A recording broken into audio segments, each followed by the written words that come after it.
Only 20% of the data which is there with the organizations today is of structured format.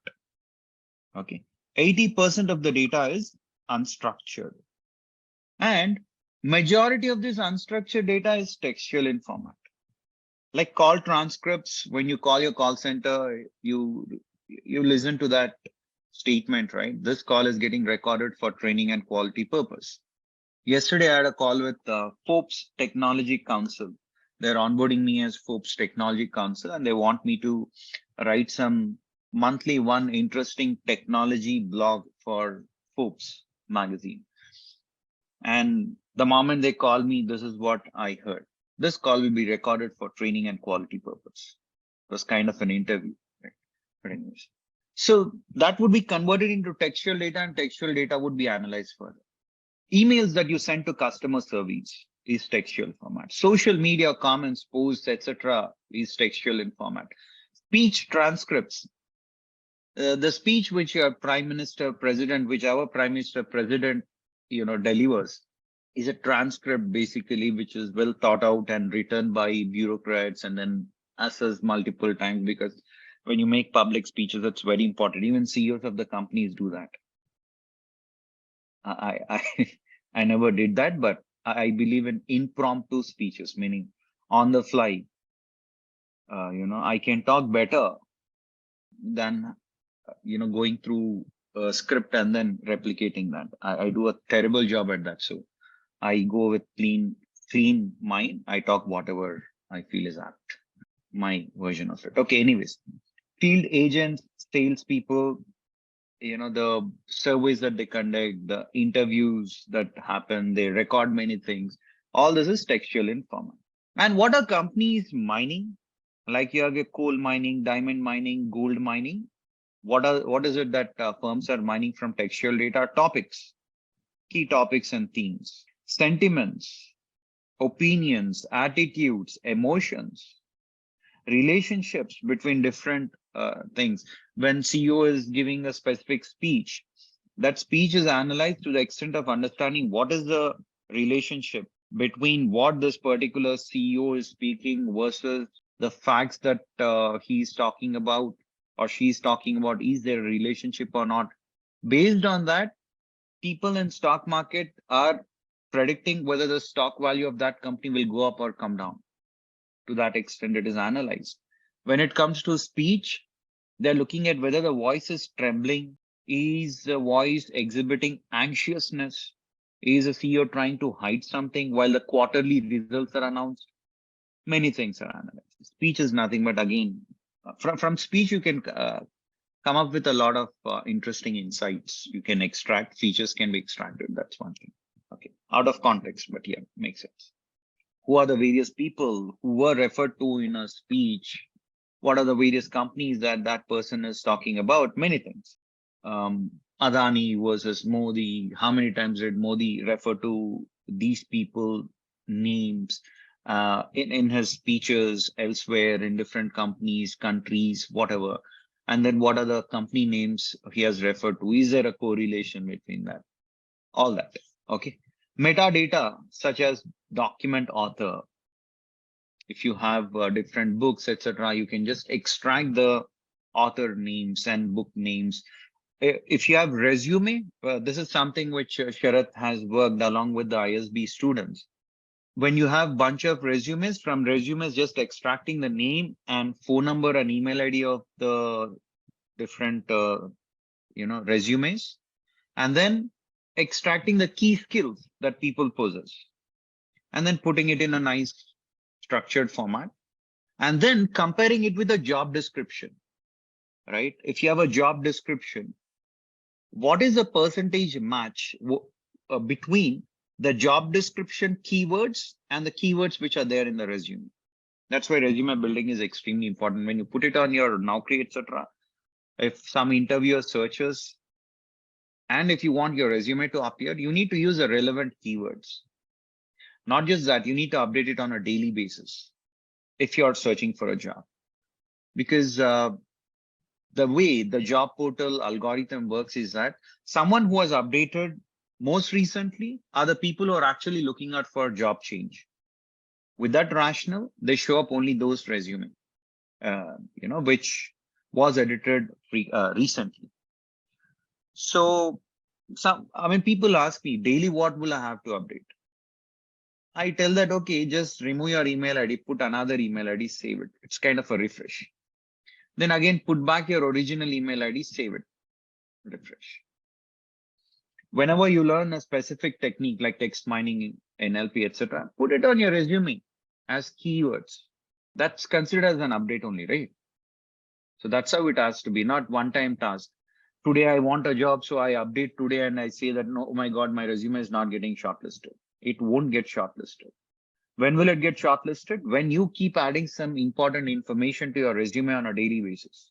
When you work on the project, mention about your project, okay? And then update that information on your job portals, LinkedIn, etc. That gives a signal to the algorithm that you have recently updated, and chances of that getting selected increases. A few other terminologies before we get into the practical aspects. As I've told you, first half would be theory heavy, which is worth it. Because when we get into the practical aspects, it'd be kind of a recap anyways. So each row in a document, each row is called as a document. For example, if you go to Amazon, let me go there and show you better. If I go here and say Amazon iPhone reviews, say you have iPhone 13. This review from Kamal is considered to be one document. This review here is considered to be another document.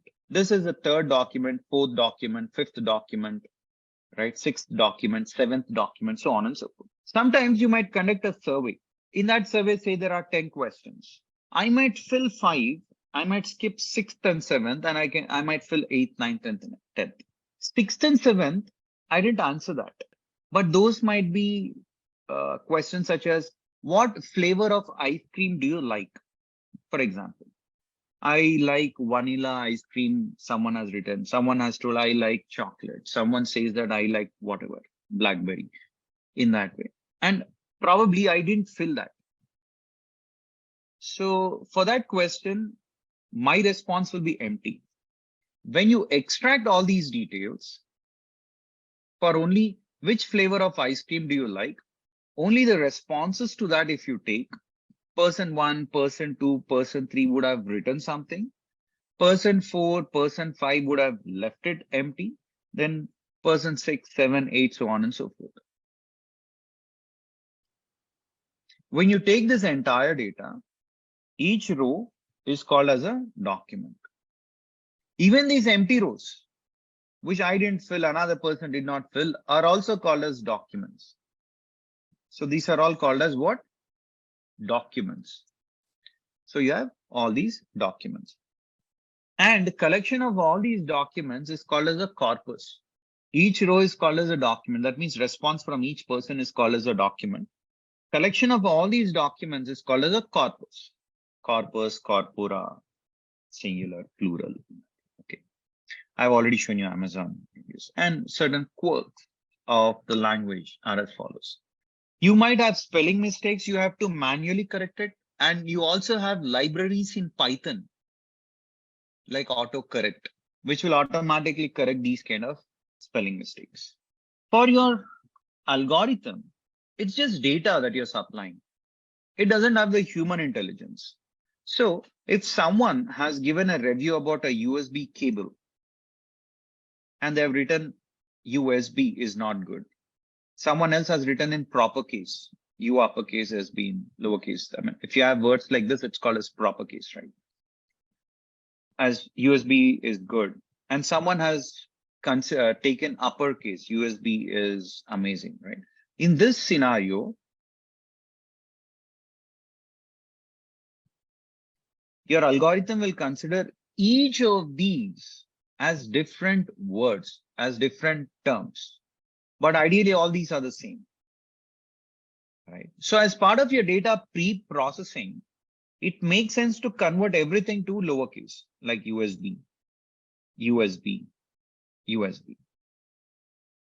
Then you know that all these three is a single word actually, which is repeated 3 times. As opposed to saying that this is a different word repeated once, this is a different word repeated once, and this is a different word which is repeated once. You convert everything to lowercase and then do this. Any punctuation marks, special symbols, you might want to remove those. Then you have filler words, connectors, pronouns. Okay, you have many words like that.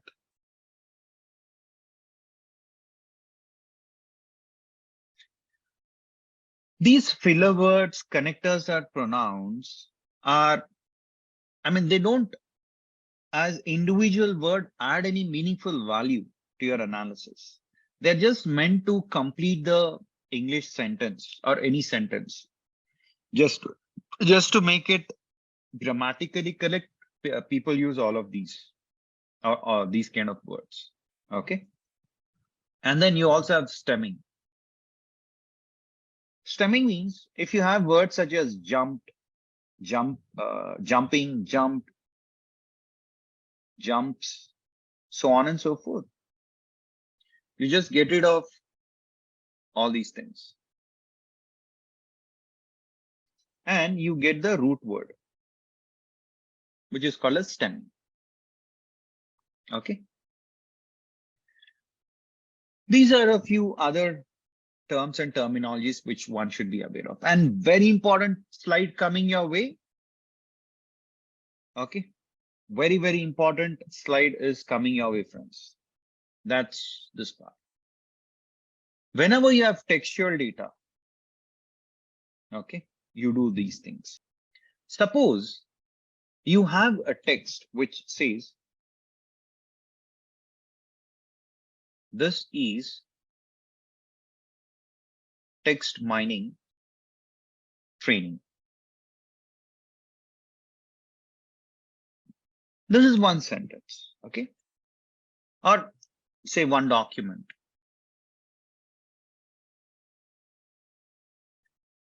Then first thing is you take your textual data and perform tokenization. What do you mean by tokenization? Splitting this text into multiple parts. Here, T is one character. H is another character. I is another character. S is another character. I, S, T, E, X, T. All these are individual characters. If you're going to split it in that way, T, H, I, S, I, S, T, E, X, T, in that way,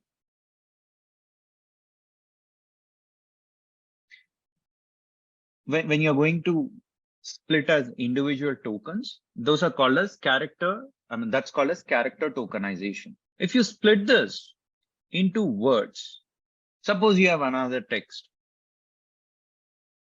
I forgot my wife's birthday. Assume you have a sentence, very scary sentence, but still. And if I happens to be one word, forgot is another word, my is one word, wife's is another word, birthday is another word. If you are going to split your text into different words, then it's called as word tokenization. Okay.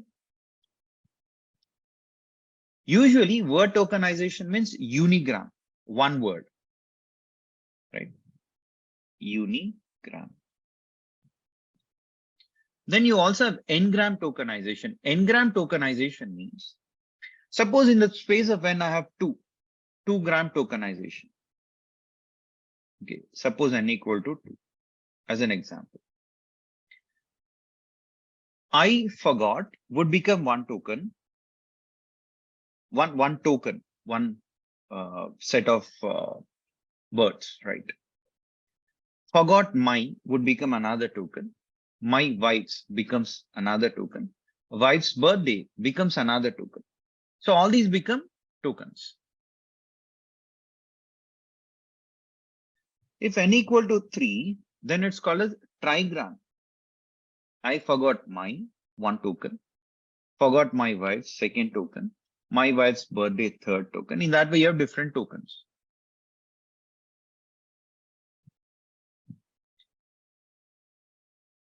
Then we can also have sentence tokenization.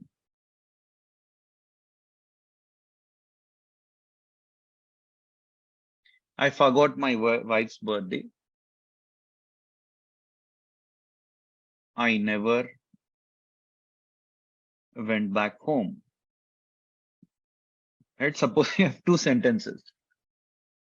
This would be one token. This would be considered as another token. Two sentences. Having said this, the most widely used tokenization is word tokenization only. While you have character tokenization, sentence tokenization, and multiple things, word tokenization is something which is most widely used. Okay, next. In this character tokenization, you'll also have numbers 0, 1, 2, 3, special characters, multiple, I think 89 or so characters would be there. It's 26 English alphabets, uppercase, 26 lowercase, 0 to 9 numbers, and a few special characters, all put together 89. Anyways, so if you're going to have character tokenization as an example, then for every character, I forgot my wife's birthday.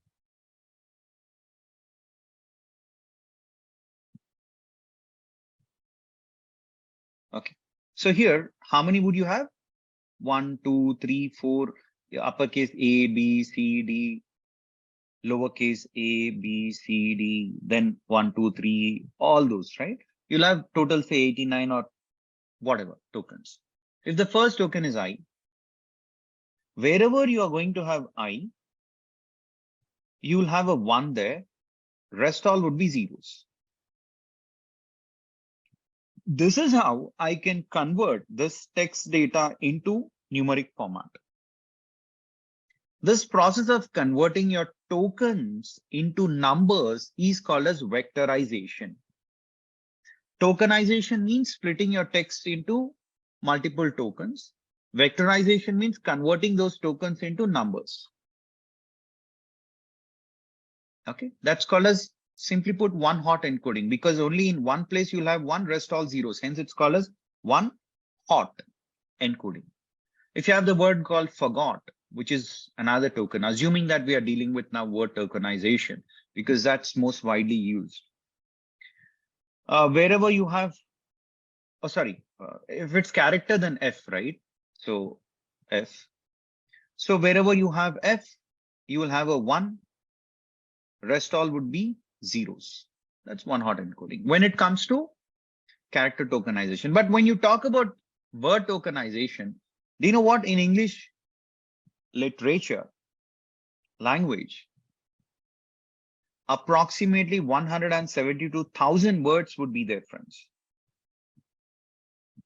So you'll have 172,000 words, all the words, A and whatnot, Apple, apologize, amazing. In that way, you'll have all the different words, 172,000 words. And if you are dealing with word tokenization, wherever you have I, you'll have a 1, rest all will be zeros. Wherever you have this word forgot, you'll have a 1, rest all will be zeros. Wherever you have the word my, you'll have 1, rest all would be zeros. That's called as one hot encoding. But the flip side of one hot encoding is that you'll have a lot of zeros. Here, for this row, you'll have 172,000 rows. Wherever you have I, you'll have 1, rest all will be zeros, right? So you'll have a lot of zeros. When you have a lot of zeros, this data would be called as sparse data. It's rows and columns, sparse matrix is also you can call this as. That means unnecessarily you're wasting some space. Instead, people use something called as embedding. Okay. Before getting to embedding, one variant. If you have, say, movie reviews or say some product reviews, iPhone reviews, let me show you that. Say you have all these reviews, one review, another review, third review, fourth review, right? Fifth review, sixth review. Say you have all these different reviews. All those reviews, right? When you analyze all those reviews and when you look at, when you do tokenization, and then when you look at only unique tokens, obviously you need to look at only unique words. Then maybe you have 20,000 tokens, 20,000 unique words. Then this table here will have how many? Not 172,000, not all the English words, but only 20,000 words. But still it's going to be a huge file. So for each word, you'll have a lot of zeros, and against that specific word, you'll have one. That's one hot encoding. Then you also have embedding, friends. Embedding means instead of representing each word with multiple zeros and one, you would give each word a specific number. For example, you might say 287, right? 126. In that way, you are going to give some unique number to each and every word. That's called as embedding, which is more preferred because embeddings will have dense matrix, will not have all those zeros. This one hot encoding will give you sparse matrix, but embeddings will give you dense matrix. Okay. These are all the various techniques, which is obviously out of scope for us. You actually learn about these things in our deep learning and AI training. But for serious or certificate program in data science students, whatever we just learned is good enough. Okay. There are a few other ways of converting your textual data, which is actually in unstructured format, into structured format. The moment you convert your unstructured textual data into a table with rows and columns, it becomes structured. So the moment you do vectorization, your data would become structured.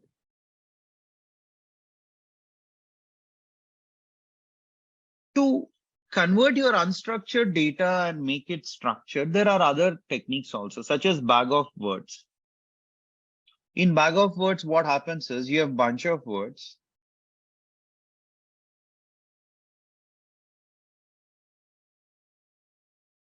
You'll have a bunch of words. And how many times each word appeared would come up. For example, happy. Maybe this word happy in all the movie reviews appeared 5 times. So you'll put 5. Maybe there is a word called fight. Maybe it appeared 3 times in all the movie reviews put together. You put 3. This is also another way of converting your unstructured data into structured format. Bag of words, collection of words, and how many times each word has appeared. Then you have something called as term frequency, inverse document frequency. We will talk about these later, but I'll give you at a high level the explanation of this. There is something called as TDM, which stands for term document matrix. In this table of term document matrix, terms will be on rows, like happy, fight, right? So on and so forth. All these words would come up, terms or words or tokens would come up in rows. And in columns, you'll have documents. Movie review 1 is called as document 1. Second movie review is called as document 2 all these documents. And when you fill this table, either you can use bag of words, how many times this happy appeared in this document, how many times fight appeared in this document or this movie review in that way. Or you can resort to techniques such as TF, TF, IDF. TF means term frequency. TF, IDF means term frequency, inverse document frequency.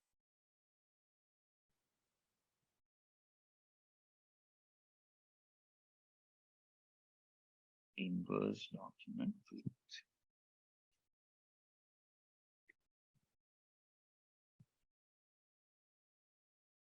Okay.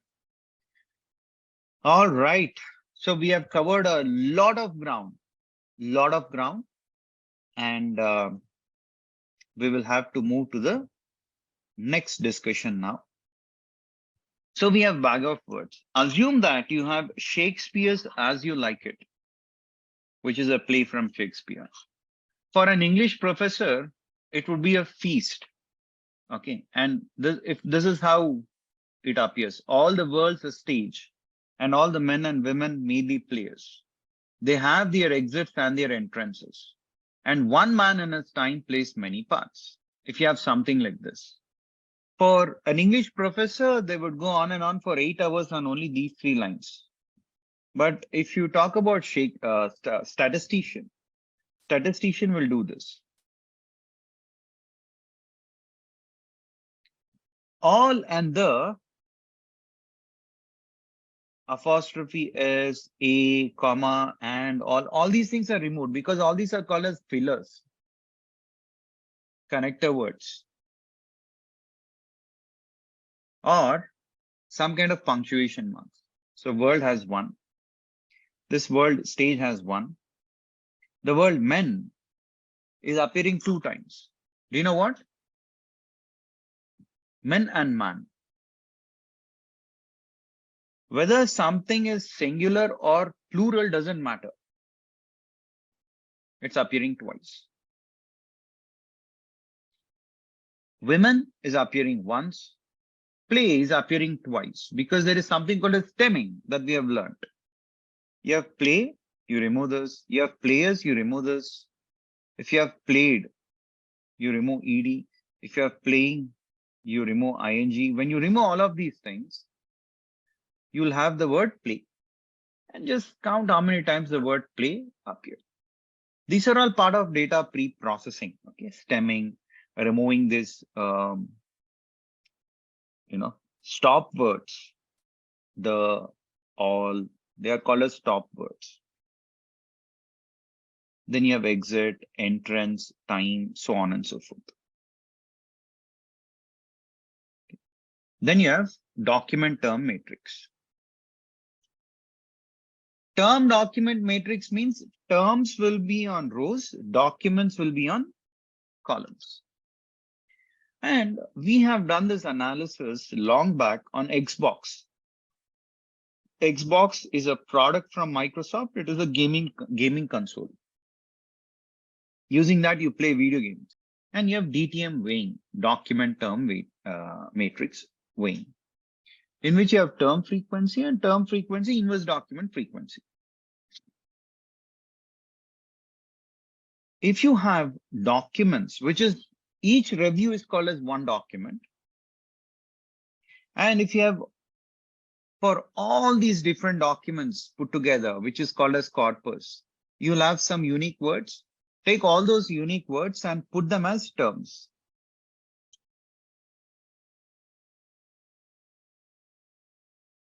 Okay. And say you have 100 documents, meaning 100 reviews, product reviews. And you have all these unique words. How many are unique words? Say there are 1,000 unique words, for example. You have certain unique words. And in the first product review, the word keyboard is appearing 4 times. The word USB is appearing 1 time. The word free never appeared.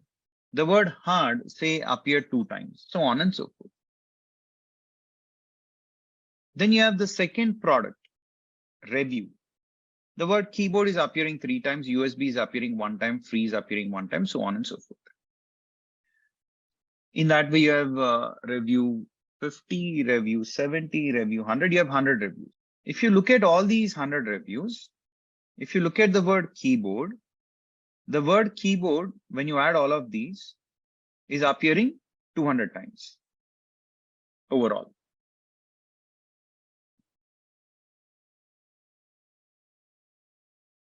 You have the word USB. If you count how many times, it's appearing 50 times. You have the word free. If you count overall, you have 100 times. The word hard, overall, when you count, it's appearing 80 times. Okay. Now, in 100 documents, if the word keyboard is appearing 200 times, in each document, how many times does it appear? 2 times. You just cross multiply and solve it, you get 2 times. If a document, so that means in each document, on an average, the word keyboard is used 2 times. This USB is appearing 50 times in 100 documents. In 100 documents, it's appearing 50 times. In each document, how many times will it appear? 0.5 times. So on an average, this appears 0.5. 0.5 is nothing but 1 by 2. Half. 0.5 means half, 1 by 2. Okay. So in that way, you have different words. You have the word free, which is appearing 100 times in 100 documents. In each document, how many times is it appearing? On an average, 1 time. That's in some sense something to do with term frequency. Okay, there is a formula pertaining to how to arrive at term frequency, inverse document frequency. But my objective here would be to help you all understand the difference between term frequency and term frequency inverse document frequency. And then I'll show you the formulae also. If you look at person 50 and person 70, person 50 has referred to the word keyboard 2 times. Person 70 has referred to the word USB 2 times. That means is keyboard as important to person 50 as USB is to person 70? That's the question. If you look at just term frequency, you will say yes, both are appearing 2 times. So keyboard is as important to person 50 as USB is to person 70. This is the conclusion that we get into. However, the moment you look at inverse of the document frequency, here you have 2 times, right? Document. On an average, anyways, people are referring to the word keyboard 2 times. On an average, anyways, they're referring to the word keyboard 2 times. So how important is it to person 50? Anyways, on an average, they're using 2 times. He also used 2 times. So it's 1 time as important. So if I take an inverse of this 2, it becomes 1 by 2.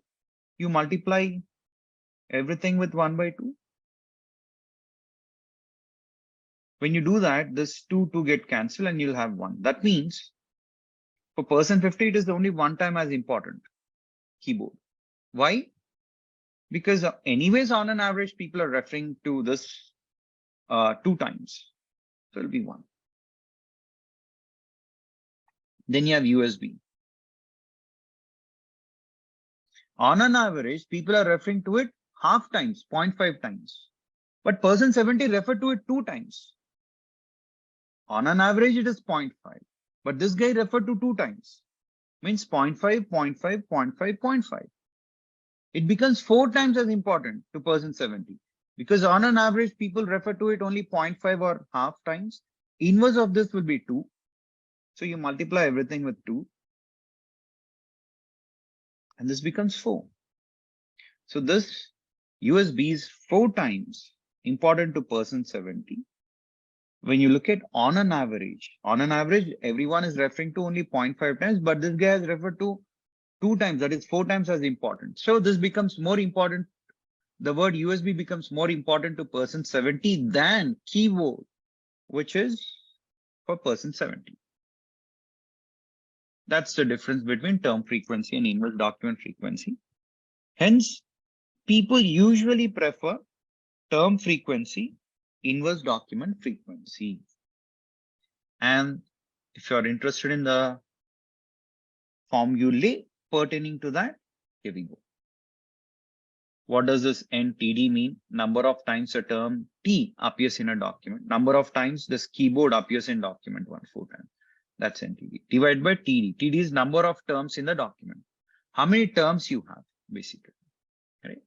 And if you multiply it with log of modulus of D, which is the number of documents, divided by NT, which is number of documents in which that term appears, you get term frequency, inverse document frequency. And this is how you calculate. And what are we doing here? Text mining. Text mining has better, text mining doesn't have a direct accuracy measure as such, because it's kind of unsupervised learning technique. That's first thing that we need to understand. Second thing is, I've already shown you with respect to term frequency, inverse document frequency, what happens. So the interpretation with term frequency versus term frequency, inverse document frequency changes. Which one you want to use, you experiment, and then you figure out on your own on which technique suits apt. But usually people prefer term frequency, inverse document frequency for the very reason that I've explained already. Okay.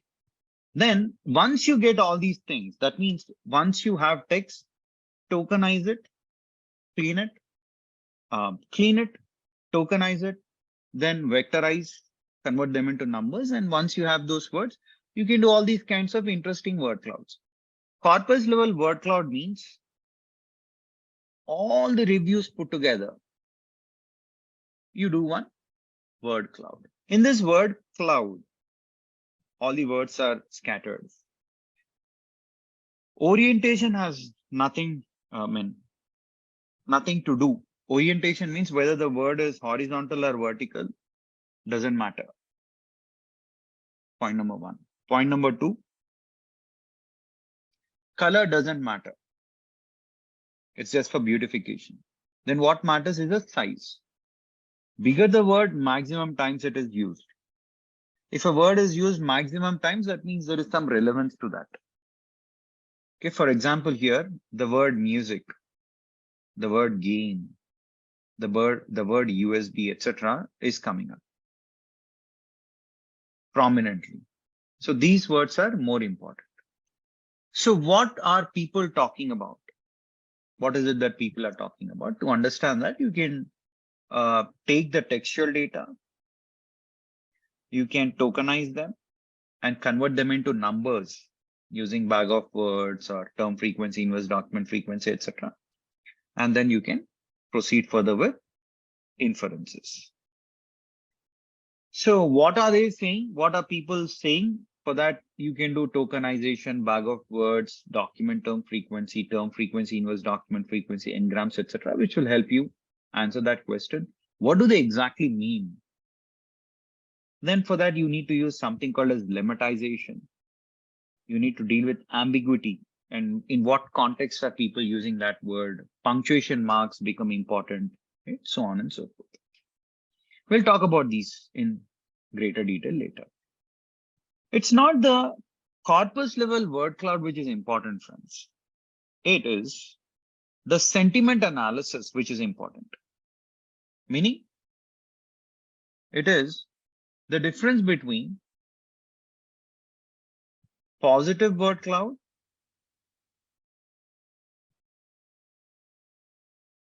versus negative word cloud, which matters.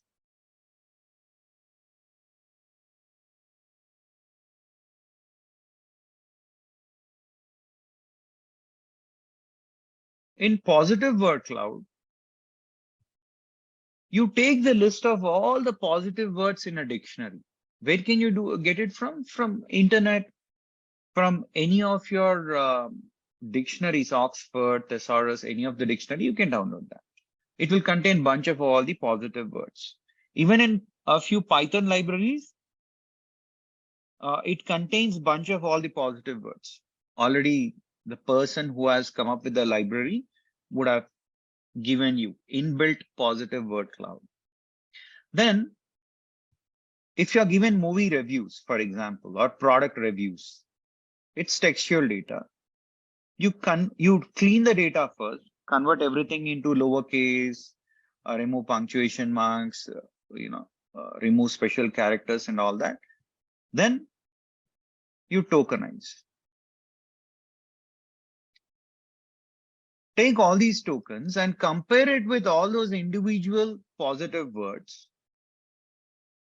If in your data you have a token which matches with the positive word, then it is segregated as positive word.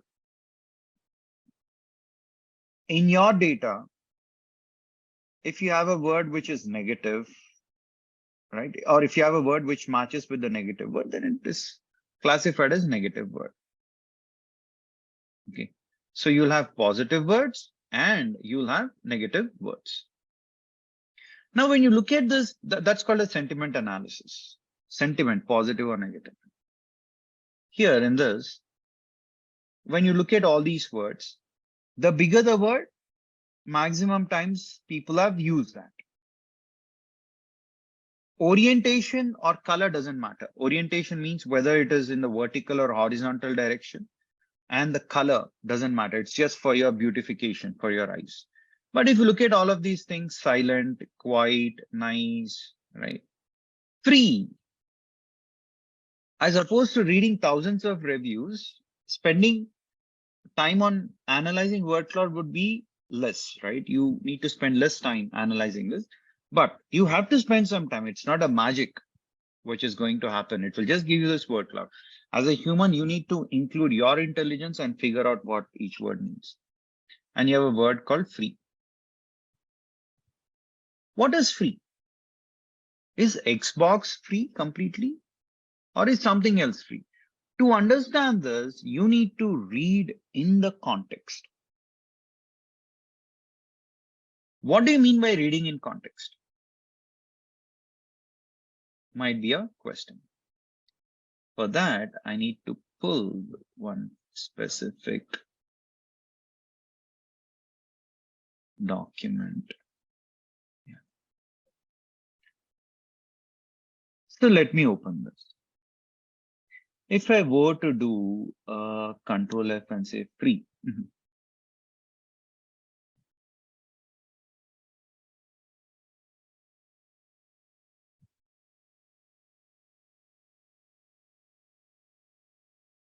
I need to, I think, get a different document here. Just a moment.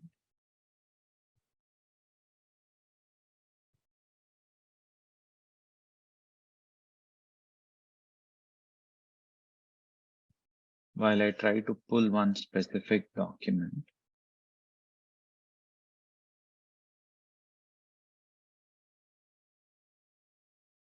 Which would contain this. Yep. I mean, I just want to explain and push my point to friends. That's only. Okay. So what is it that people are saying? People are saying that 7 GB of the free cloud storage exists.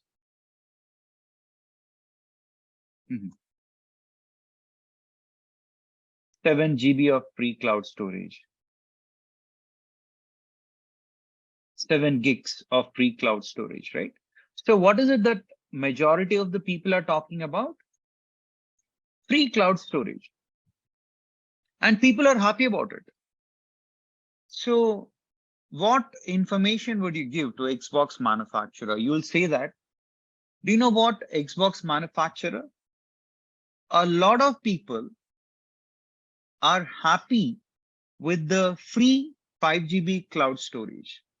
Continue giving that so that your customers stay happy, right? Then customer would also ask you on, hey, what are the negative things which people are talking about? Then when you look at this negative word cloud, one thing is very clear. Word clouds,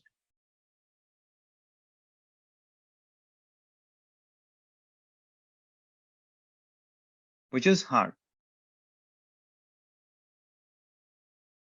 Hard when we have opened the particular raw data and then we have done a control F, and when we have searched using hard, we figured out that the keyboard console using which you play a video game, those keys were hard. So when you give this information to Xbox manufacturers, what will they do? They will, in their future releases, manufacture keys which are soft. That is how your positive and negative word clouds, which will give you the sentiment analysis, will help the product become better, or the organization become better, or the person become better over a period of time. Okay. And how positive or how negative a specific word is depends on something called as the valence score. And this valence score is a subjective inclination. It is subjective. You'll have a lot of English scholars, each word they look at, and then they give some number to that.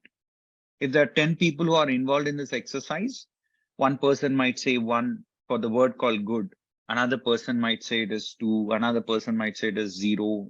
When you take an average of that, you get a score to that word, right? So that's how all these valence scores, subjectivity and polarity, scores are calculated. Okay. Now we will move to a specific use case. We will look at 1 or 2 use cases so that we understand clearly on how these things are used in the real world context. Of course, I've given you a bunch of examples, but a few more examples are going to follow.